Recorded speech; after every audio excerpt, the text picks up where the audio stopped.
kalau saya menilainya ini kan hanya buying time, ya. Saya tidak mau mengatakan bahwa UGM itu tidak paham hukum.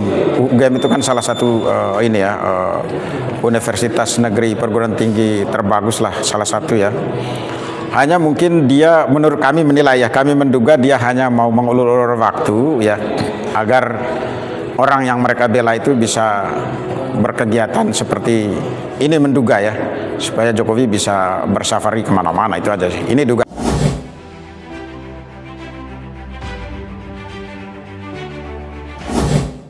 Saya Dr. Edi Hardun, SHMH, ya, kuasa hukum dari prinsipal kami, Ibu Leni dan Lukas, dari Bon Jovi ya. Bon Jovi itu adalah bongkar ijazah Jokowi. Jadi sidang hari ini tadi, sidang ketiga, ya, di mana kami sebagai termohon keberatan, semula kami pemohon, ya. Karena ini banding di sini, kami termohon keberatan. Pada hari ini tadi kami melengkapi empat bukti ya, 4 bukti, dan UGM ya sebagai pemohon ya, sebagai pemohon keberatan, sebelumnya dia termohon, di KIP dia termohon, dia juga melengkapi bukti, 1 bukti dia hari ini tadi ya. Hari ini sebenarnya agendanya selain kami melengkapi bukti, juga kami membawa ahli untuk didengar keterangannya di sini. Tetapi karena ahli kami berhalangan hari ini, sehingga ahli kami diundur pada persidangan tanggal 16 ya, Kamis 16 Juli tahun 2026 ini. Ya.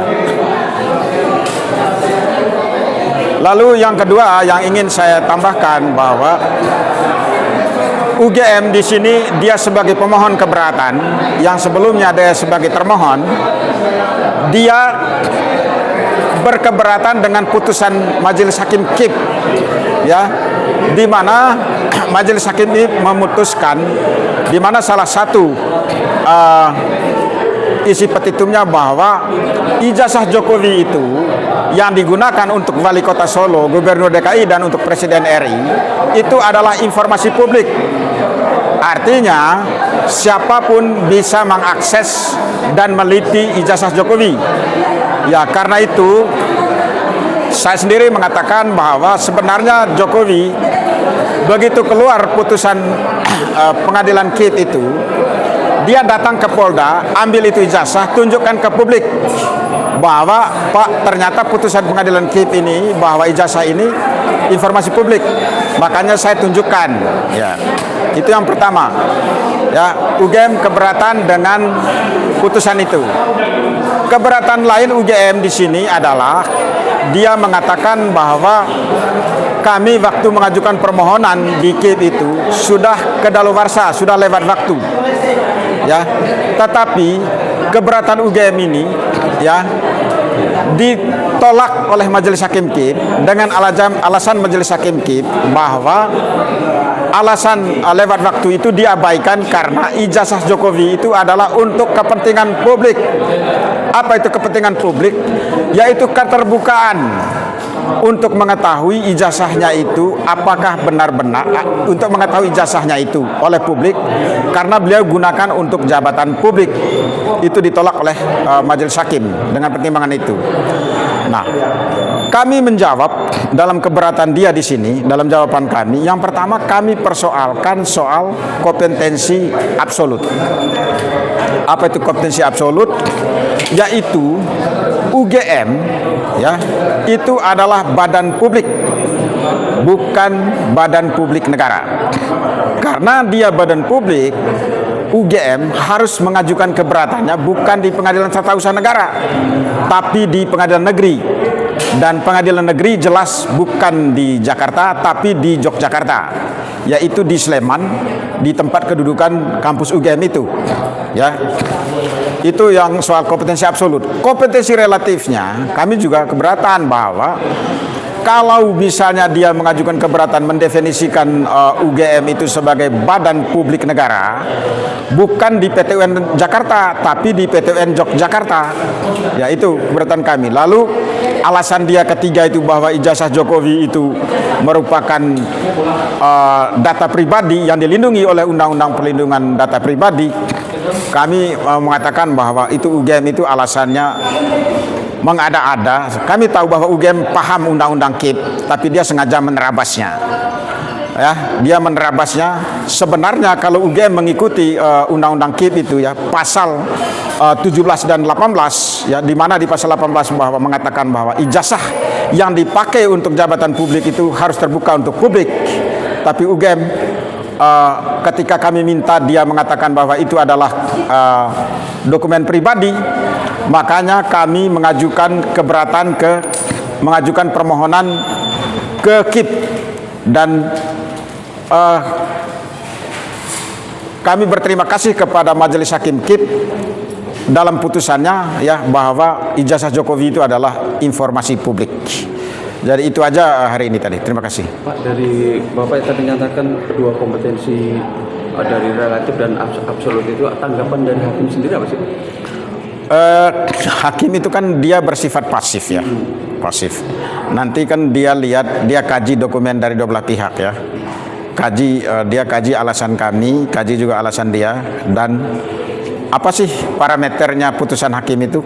Parameter putusan hakim itu kan satu kan jelas hukum acara. Hukum acara itu artinya dia mendengar fakta persidangan ya, tapi di sini adalah kita mengajukan dokumen saling jabatan tulis menulis, dan kami akan mengajukan ahli. Itu fakta persidangan pertama yang jelas hukum acara ya.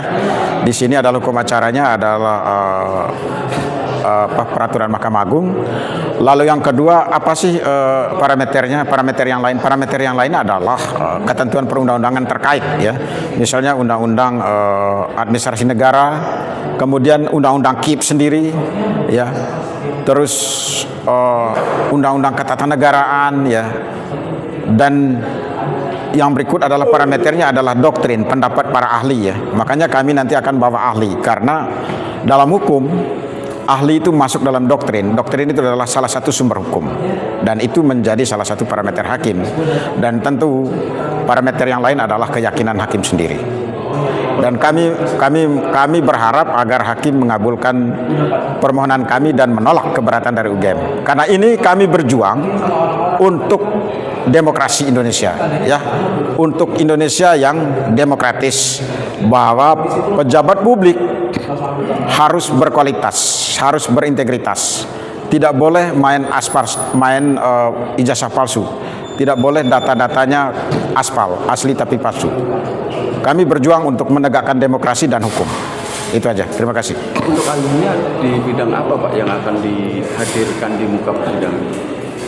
Ahli di sini kan yang jelas pertama dia ahli hukum tata negara ya, dan yang kami hadirkan itu adalah profesor, nantilah ada dia bidang dari tata negara, dia seorang profesor, terus mengerti dengan hukum tata negara itu kan sangat kait erat dengan demokrasi ya, yang jelas informasi publik, keterbukaan, dan jelas juga terkait dengan badan publik tadi. Badan publik itu apa sih? Badan publik itu kan, badan publik dan publik negara itu kan untuk salah satu instrumen dalam negara demokrasi dan negara hukum.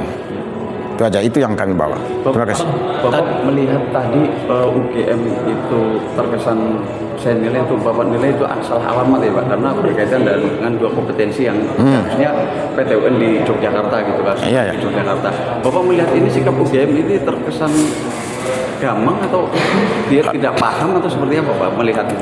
Sebenarnya sih kalau saya menilainya ini kan hanya buying time ya. Saya tidak mau mengatakan bahwa UGM itu tidak paham hukum. UGM itu kan salah satu universitas negeri perguruan tinggi terbagus lah, salah satu ya. Hanya mungkin dia, menurut kami menilai ya, kami menduga dia hanya mau mengulur-ulur waktu ya, agar orang yang mereka bela itu bisa berkegiatan seperti ini, menduga ya, supaya Jokowi bisa bersafari kemana-mana. Itu aja sih, ini dugaannya. Itu aja sih.